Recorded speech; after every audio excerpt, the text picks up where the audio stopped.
Jadi alhamdulillah saya mendapat kepercayaan dari teman-teman untuk menjabat sebagai Sekjen Aksindo periode 2024 sampai 2029.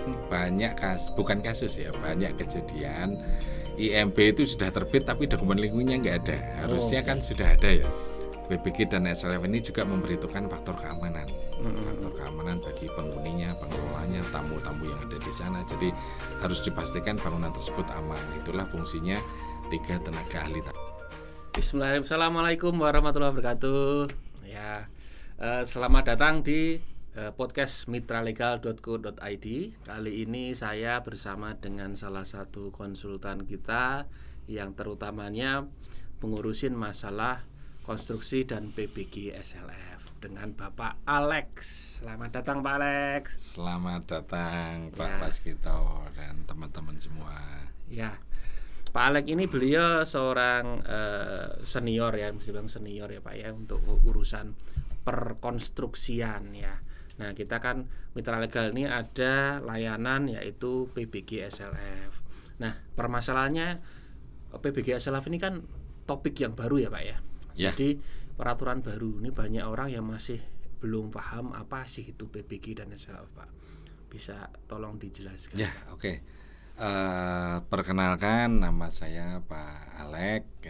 Saya praktisi konstruksi sejak tahun 97 di dunia konstruksi, dunia asosiasi konstruksi,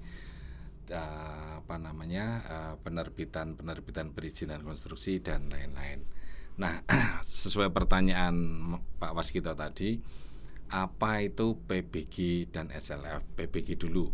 PBG adalah persetujuan bangunan gedung. Nah, kenapa suatu gedung itu harus mendapat persetujuan? Siapa yang memberi persetujuan? Dalam hal ini adalah pemerintah lewat PUPR, lewat Cipta Karya. Jadi semua bangunan gedung yang dulu kita mengenal istilah IMB, izin mendirikan bangunan, sejak tahun 2021 karena terbitnya PP Peraturan Pemerintah Nomor 16 tahun 2021, ada peraturan baru tentang PBG, persetujuan bangunan gedung. Jadi sebagai ganti IMB terbitlah sekarang peraturan yang namanya PBG. Nah, sekarang pertanyaan dasarnya adalah bagaimana ketika satu gedung sudah mempunyai IMB. Nah, IMB itu kan berlakunya 5 tahun ya. Jadi setelah masa berlakunya habis, nanti harus diurus lagi,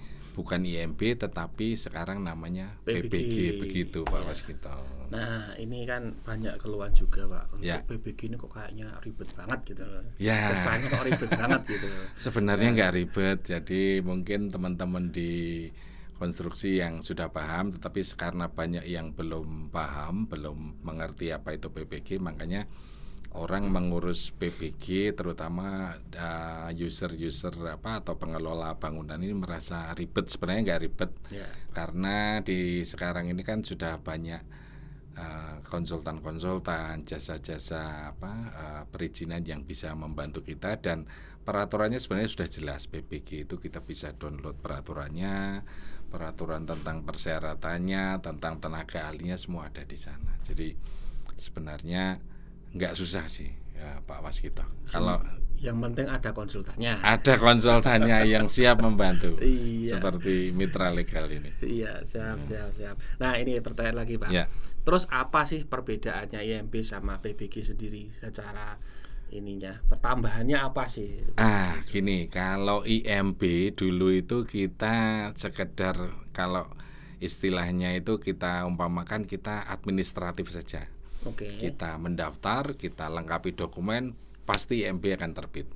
Tetapi ketika PBG itu ada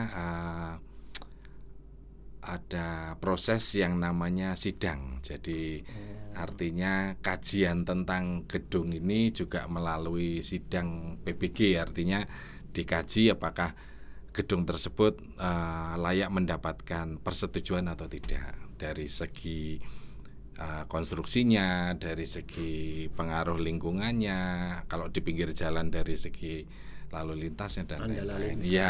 Seperti itu. Jadi pemerintah benar-benar memperhatikan fungsi dan keamanan serta keselamatan daripada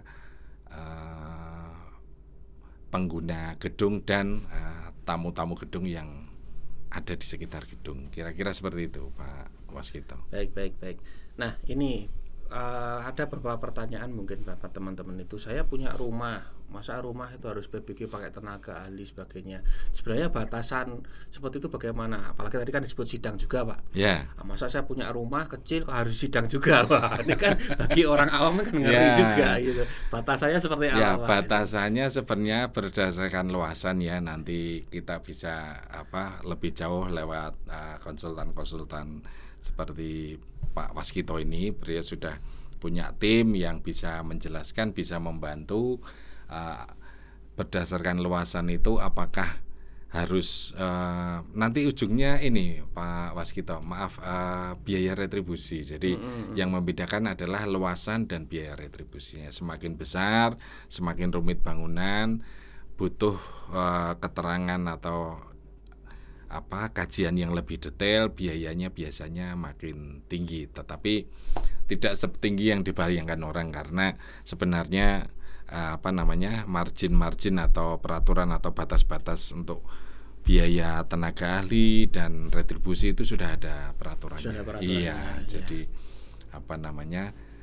konsultan ini sebenarnya cuma membantu saja, karena biayanya sebenarnya sudah ada aturan dari pemerintah. Kita tidak bisa buat biaya sesuka hati kita gitu, Pak. Baik. Ya. Jadi kalau untuk rumah tinggal itu perlu PBG tapi mungkin nggak terlalu sering. Iya, betul. Jadi administrasinya lebih mudah, gambarnya lebih sederhana. Bukan sidang sih sebenarnya, lebih ke administratif saja. Administratif saja. Iya. Tapi berbeda kalau bangunannya untuk bangunan besar. Bangunan publik, bangunan kesehatan yang dihuni atau ditempati aktivitas banyak orang, itu agak berbeda. Aturannya. Baik. Berarti retribusinya untuk pabrik juga ya, Pak? Iya, betul. Pabrik juga berbeda. Oke. Nah, ini tadi kita sempat menyebut masalah tenaga ahli gitu kan. Ya. Kenapa kok kalau kita memproses PBG dan SLF itu diperlukan tenaga ahli? Ya. Gitu kan. Kalau arsitek gitu kan, ada arsitek juga itu. Ada. Kan yang penting bisa gambar aja gitu. Apakah harus ada aturan tertentu? Ya, gitu? jadi sesuai peraturan tadi PP nomor 16 tahun 2021, di sana disebutkan pasal demi pasal bahwa yang berhak untuk mengajukan sidang ke dalam hal ini Dinas PUPR Cipta Karya di PUPR adalah tenaga ahli dibagi dalam 3 kelompok, Pak Waskito. Baik. Yang nomor 1 adalah tenaga ahli gedung. Jadi dia bagaimana seseorang bisa disebut tenaga ahli adalah dia mempunyai SKK. Ya, SKK ini dulu namanya SKA, surat keterangan ahli, kemudian sekarang namanya SKK. Nah, ketika seseorang sudah mempunyai SKK, berarti dia sudah layak disebut sebagai tenaga ahli. Nah, tenaga ahli itu kan ada 3 kalau di PBG atau SLF ya. Nanti kita bahas SLF juga. Boleh. Nah, jadi 1 adalah tenaga gedungnya, tenaga ahli sipil gedung. Kemudian arsitek, tenaga ahli arsitek. Yang ketiga adalah tenaga ahli mekanikal dan elektrikal. Karena secara umum rumah itu kan ada sipilnya itu pondasi, terus tiang-tiang. Nah, itu sipilnya penutup atapnya itu sipilnya. Nah, kalau dinding, terus lantai, pintu, jendela itu arsiteknya, kira-kira seperti itu. Nah, kemudian jaringan kabel, pipa-pipa, listrik, air dan lain-lain. Nah, itu ME-nya atau mechanical elektrikalnya. Oke. Nah, ini informasi saja teman-teman bahwa Pak Alek ini kemarin baru saja ya Pak dilantik menjadi sekjen dari Hatsindo ya. Hatsindo itu salah satu asosiasi untuk tenaga ahli konstruksi ya Pak ya. Betul, tenaga ahli. Itu bisa dijelasin sedikit Pak. Siap. Jadi alhamdulillah saya mendapat kepercayaan dari teman-teman untuk menjabat sebagai sekjen Hatsindo periode 2024 sampai 2029.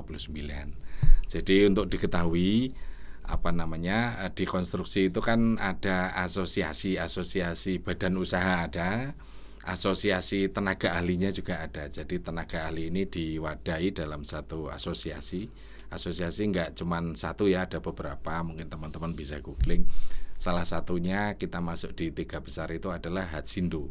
Jadi lengkapnya sebenarnya Hatsindo Indonesia Teknik. Jadi wadah bagi teman-teman tenaga ahli di seluruh Indonesia untuk berkarya sambil bersosialisasi, bertukar ilmu, mengembangkan jasa konstruksi di Indonesia ini.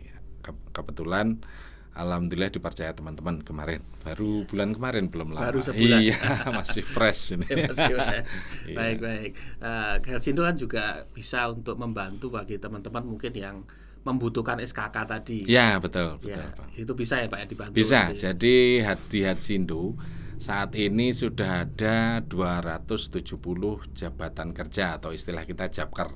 Jadi kalau di Kemnaker itu, versi Kemnaker itu tenaga kerja diklasifikasikan dari jenjang 2 sampai jenjang 9. Ya, sebenarnya satu, tapi satu itu nyaris tidak ada. Jadi jenjang 2 itu orang yang lulus SD dan belum punya pengalaman kerja, itu jenjang 2 Pak. Ya, jadi Kemnaker itu mengklasifikasikan seseorang berdasarkan ijazahnya atau pendidikannya, pendidikan dan pengalaman kerja. Terus itu berjenjang terus SD, SMP. Seperti kita langsung saja ke jenjang 7 misalnya. Jenjang 7 ini adalah seorang sarjana teknik ya, dalam hal ini sarjana teknik yang sudah mempunyai pengalaman minimal 2 tahun. Jadi ada syaratnya. Ada syarat tertentu. Nah, kalau saya Pak Alek kebetulan sudah di jenjang 9 karena S1 dan pengalamannya lebih dari 12 tahun. Sudah lebih lagi. Jadi sudah, ya kira-kira seperti sudah itu. berpengalaman. Sudah berpengalaman. Nah, ini Pak, ini pertanyaan juga. Kan ada beberapa perusahaan itu yang merasa sudah mempunyai izin lengkap, termasuk PPG SLF gitu kan. Tapi ternyata banyak yang mereka tidak tahu bahwa dia harus memperpanjang izin tersebut. Kalau nggak salah IMB itu batasnya berapa tahun Pak? Kalau IMB itu 5 tahun. 5 tahun. Berarti kan setelah habis itu harus diperpanjang. Harus diperpanjang. Jadi sama SKA dulu kayak gitu. Dulu namanya SKA, orang merasa sudah punya SKA, apa itu SKK. Nah, sama IMB dengan PPG itu sama dengan SKA dan SKK. Jadi teman-teman yang sudah punya SKA ketika masa berlakunya habis, nah sekarang itu namanya SKK. Terbit lagi yang baru. Nah, bedanya sama. Jadi pemerintah sekarang lebih menekankan supaya perizinan yang diterbitkan pemerintah itu sangat-sangat kompeten. Kompeten artinya benar-benar diuji oleh seseorang yang kompeten. Jadi kalau dulu IMB tanpa sidang, sekarang PPG SLF itu harus sidang. Sama SKA dulu kita juga nggak ada namanya assessment atau uji kompetensi. Nah, sekarang SKK juga ada uji kompetensinya Pak. Jadi sebelum dinyatakan dinyatakan lulus oleh tim penguji atau asesor ya namanya, itu belum boleh menerima SKK, belum bisa dinyatakan layak mendapat SKK. Jadi ketika sudah terbit SKK-nya berarti dia sudah dinyatakan kompeten. Kira-kira seperti itu. Bingung mengurus PBG dan SLF? Mudahkan urusan Anda dengan menyerahkan urusan kepada ahlinya. Mitralegal.co.id dengan tenaga ahli bersertifikat dan berpengalaman akan selalu siap membantu dan mendampingi Anda dalam pengurusan dokumen PBG dan SLF. Mitralegal.co.id memudahkan bisnis Anda. Baik. Ini apalagi? Ya. Tadi kan kita bicara masalah perusahaan yang merasa sudah punya izin. Nah, ada lagi tipe kedua Pak. Gimana? Merasa tidak butuh izin PBG dan SLF. Pertanyaan selanjutnya, kalau kami tidak mengurus PBG dan SLF, konsekuensinya apa? Gitu, oke. Jadi PP ini kan peraturan yang levelnya tinggi ya, artinya kalau tidak dilaksanakan berarti kita melanggar undang-undang atau melanggar peraturan pemerintah. Nah, konsekuensinya adalah sekarang semua itu kan terintegrasi betul. Jadi ketika misalnya itu satu perusahaan, katakanlah pabrik misalnya, ada pabrik, ketika dia mau melakukan aktivitas perdagangan atau mengajukan kredit ke bank atau mungkin melakukan aktivitas ekspor, nah PBG ini wajib.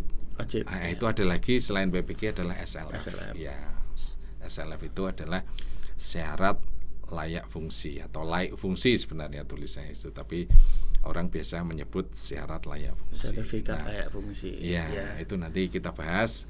Yang penting adalah PPG dan SLF ini adalah harus statusnya harus ya Pak Waskita, karena itu terintegrasi ya seperti NPWP lah. Kalau orang nggak punya NPWP mau berbisnis, mau mendaftar ke tender atau apapun kan agak kerepotan. Sama PPG SLF juga gitu. Ketika ada satu bangunan pasti tempat produksi atau tempat usaha atau apapun itu harus ada PPG dan SLF. Karena sudah ada peraturannya di PP nomor 16 tahun 2021. Jadi bisa kemungkinan kalau nggak punya PPG SLF ya susah bergerak. Susah bergerak, betul. Susah bergerak. Iya. Nah ini syaratnya apa saja Pak untuk pengurusan PPG SLF itu? Apa yang perlu disiapkan? Syaratnya yang pertama adalah legalitas lahan. Legalitas lahan. Apakah harus dimiliki sendiri Pak? Tidak. Kontrak pun bisa. Jadi kontrak kita bisa, dilampirkan surat kontraknya. Atau lahan itu berupa lahan nggak harus hak milik, misalnya hak HGB atau apapun, yang penting legalitasnya ada. Artinya si pengguna atau pengelola gedung tersebut adalah legal untuk menempati dan mengelola dan mengurus perizinan tersebut. Kemudian yang kedua adalah adanya syarat-syarat teknis yang nanti akan dibahas atau dikaji ketika melakukan sidang. Jadi biasanya berupa gambar, denah, ini urusannya tim teknis lah. Jadi Pak Waskita ini sudah punya tim teknis di Mitra Legal ya. Jadi tim teknisnya ini berupa ada di sana ada tenaga ahli bangunannya, ada drafternya juga, dan semua terlisensi ya kompeten ya, punya SKK semua. Nah kemudian izin lagi adalah izin tentang kalau bangunannya lebih dari 10.000 meter biasanya butuh yang namanya analisis mengenai dampak lingkungan. Kalau kurang dari itu bisa UKL UPL, bisa lagi rekomendasi teknis macam-macam. Tapi intinya adalah punya izin lingkungan, artinya bangunan tersebut dinilai pemerintah aman untuk dibangun ataupun dilegalkan. Kadang kan teman-teman bangunannya sudah ada baru mengurus perizinan gitu. Itu kita bisa bantu, tidak masalah. Nggak harus bangunan baru, artinya yang sudah berdiri pun bisa diproses perizinannya. Iya, karena kan SLF itu kan masih baru ya. Sebelumnya kan belum ada ya Pak ya. Ya baru. Sebenarnya tahun 2021 sudah ada, cuman 2 tahun terakhir ini ketika teman-teman yang punya gedung atau pengelola gedung ini terpaksa tanda petik harus punya itu, nah mereka harus tapi tidak masalah kan, kita punya konsultan ini untuk perizinan Mitra Legal yang bisa membantu teman-teman semua. Baik. Nah ini setelah persyaratan tadi kan sempat menyebut tentang dokumen lingkungan Pak. Ini juga sudah ditanyakan itu. Apakah dokumen lingkungan itu harus disertakan barengan ketika pengajuan sidang itu atau bisa terpisah atau bagaimana itu? Jadi kendala teman-teman di lapangan yang mengajukan PPG atau SLF ini adalah kadang mereka tidak punya dokumennya. Baik. Bahkan banyak banyak kejadian IMB itu sudah terbit tapi dokumen lingkungannya nggak ada. Harusnya kan sudah ada ya. Tapi ada beberapa teman-teman yang dokumennya nggak ada tapi beliau punya IMB. Nah, untuk yang PPG atau SLF itu nggak akan mungkin terjadi karena melalui proses sidang itu semua di list, disyaratkan supaya bisa sidang tuh dokumennya apa saja. Nah itu andal termasuk ada di dalamnya. Satu lagi adalah andal lalin. Jadi untuk lalu lintas. Apalagi ketika satu bangunan berada di jalan raya antar kabupaten, antar provinsi, bahkan antar desa pun harus ada andal lalinnya. Tergantung jalan itu ada yang kita istilah mangku jalan aspal itu, jalan raya itu jalan provinsi atau kabupaten. Kalau kabupaten berarti izinnya ke Dinas Perhubungan Kabupaten tingkat 2. Kalau di jalan provinsi, pinggir jalan provinsi berarti ke Dinas Perhubungan Provinsi. Kalau untuk pengurusan PBG termasuk dokumen lingkungan tadi. Tim Pak Alex kan siap ya. Siap. Bisa. Bahkan sampai konstruksinya pun siap. Siap sampai konstruksinya. Terima bersih, tinggal duduk di rumah ya. Serahkan sama mitra legal beres. Yang diurus Pak Alex. Baik. Nah, kalau setelah melihat bahwa Pak Alex kan juga aktif di Hatsindo, bahkan jadi sekjen, punya banyak tenaga ahli, ya trustable, sangat bisa dipercaya. Insya Allah bisa. Teman-teman di seluruh Indonesia siap membantu karena kita punya 38 cabang di seluruh Indonesia. Baik. Ini ya Pak, pertanyaan selanjutnya ini paling banyak ditanyakan juga. Biayanya berapa sih Pak? Nah, ini yang paling sensitif ini. Jadi biayanya itu sebenarnya kita tidak bisa kayak kalau retribusi itu kan sudah ada biayanya, sudah ada patokannya dari pemerintah, ada aturannya. Tetapi untuk biaya di PBG dan SLF ini adalah satu tergantung dari luas, besaran bangunan dan kompleksitasnya. Ya, artinya kompleksitas itu misalnya gedung perkantoran yang walaupun lahannya sempit tetapi dia lantai banyak, lantai 8 atau 13 atau berapapun, itu akan lebih kompleks, dibilang lebih kompleks daripada bangunan pabrik yang 2000 meter tetapi dia rangka baja. Nah, kira-kira bayangannya seperti itu Pak.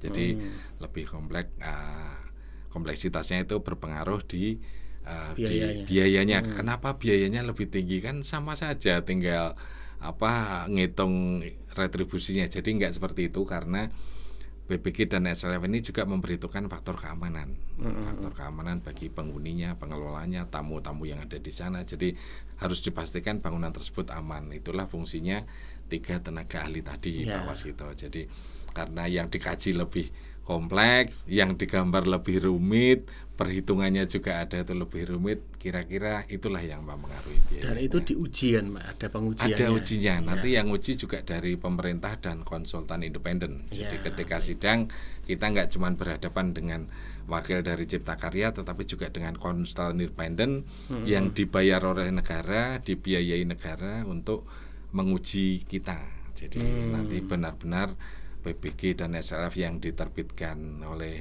yang kita urus itu nanti benar-benar legal dan teruji. Baik. Berarti tadi biaya berpengaruh pada yang pertama kompleksitas, kemudian luas lahan. Ya.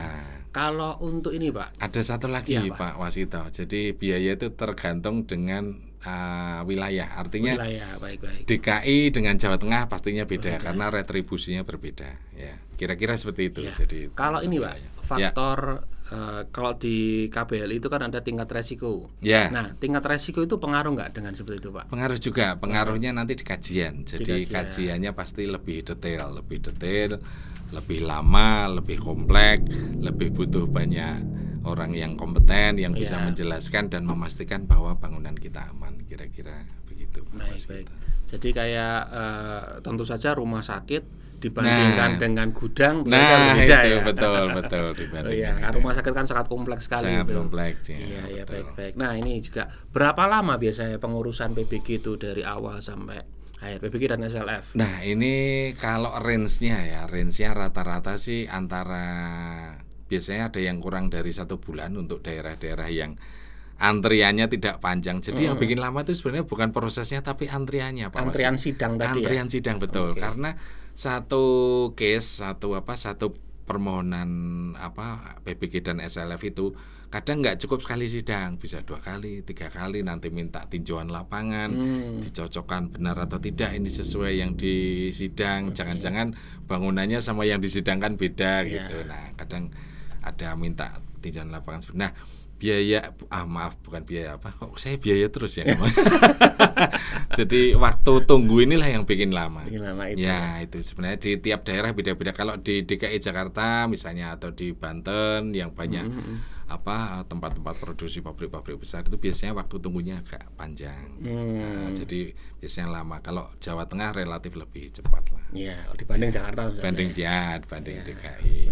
Baik. Jadi itu sebenarnya bukan prosesnya lebih rumit, prosesnya sama saja, tetapi waktu tunggunya saja. waktu tunggu untuk Ya, antrian sidang. Antrian sidang begitu saking banyaknya yang mengajukan, terus proses sidangnya juga kadang nggak cuma sekali selesai. Gitu. Baik. Nah ini tadi Pak sempat kelewatan itu tadi. Ya. Tadi kita nyebut PBG dan SLF. Ini teman-teman mungkin masih bingung apa tuh perbedaan PBG, apa tuh SLF gitu.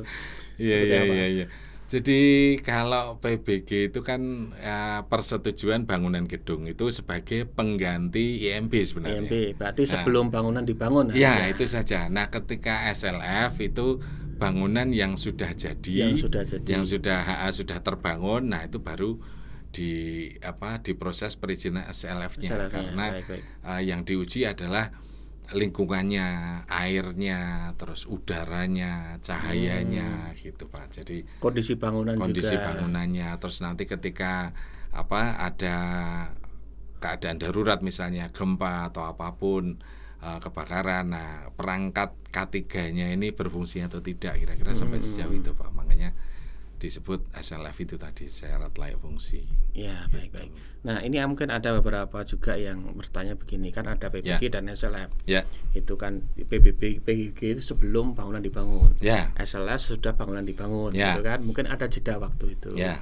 Bisa jadi nanti konsultannya berlainan gitu kan. Kalau Bapak merekomendasikan jadi satu atau berlainan aja. Kita rekomendasikan jadi satu karena gambar yang digunakan sama. Gambarnya sama. Artinya gini.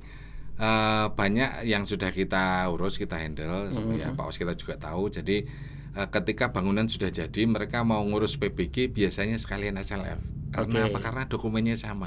Dokumennya sama, tinggal sidangnya aja 2 kali. Iya. Nah, dokumennya sama, gambarnya sama, tinggal proses SLF-nya ini kan ada pengujian itu tadi keselamatan udara, pencahayaan, sirkulasi, akses masuk dan keluar, itu jangan sampai gedungnya besar, pintunya kecil, kira-kira seperti itu. Nah, itu ada syarat-syarat. Ada aturannya. Ada aturannya betul lah.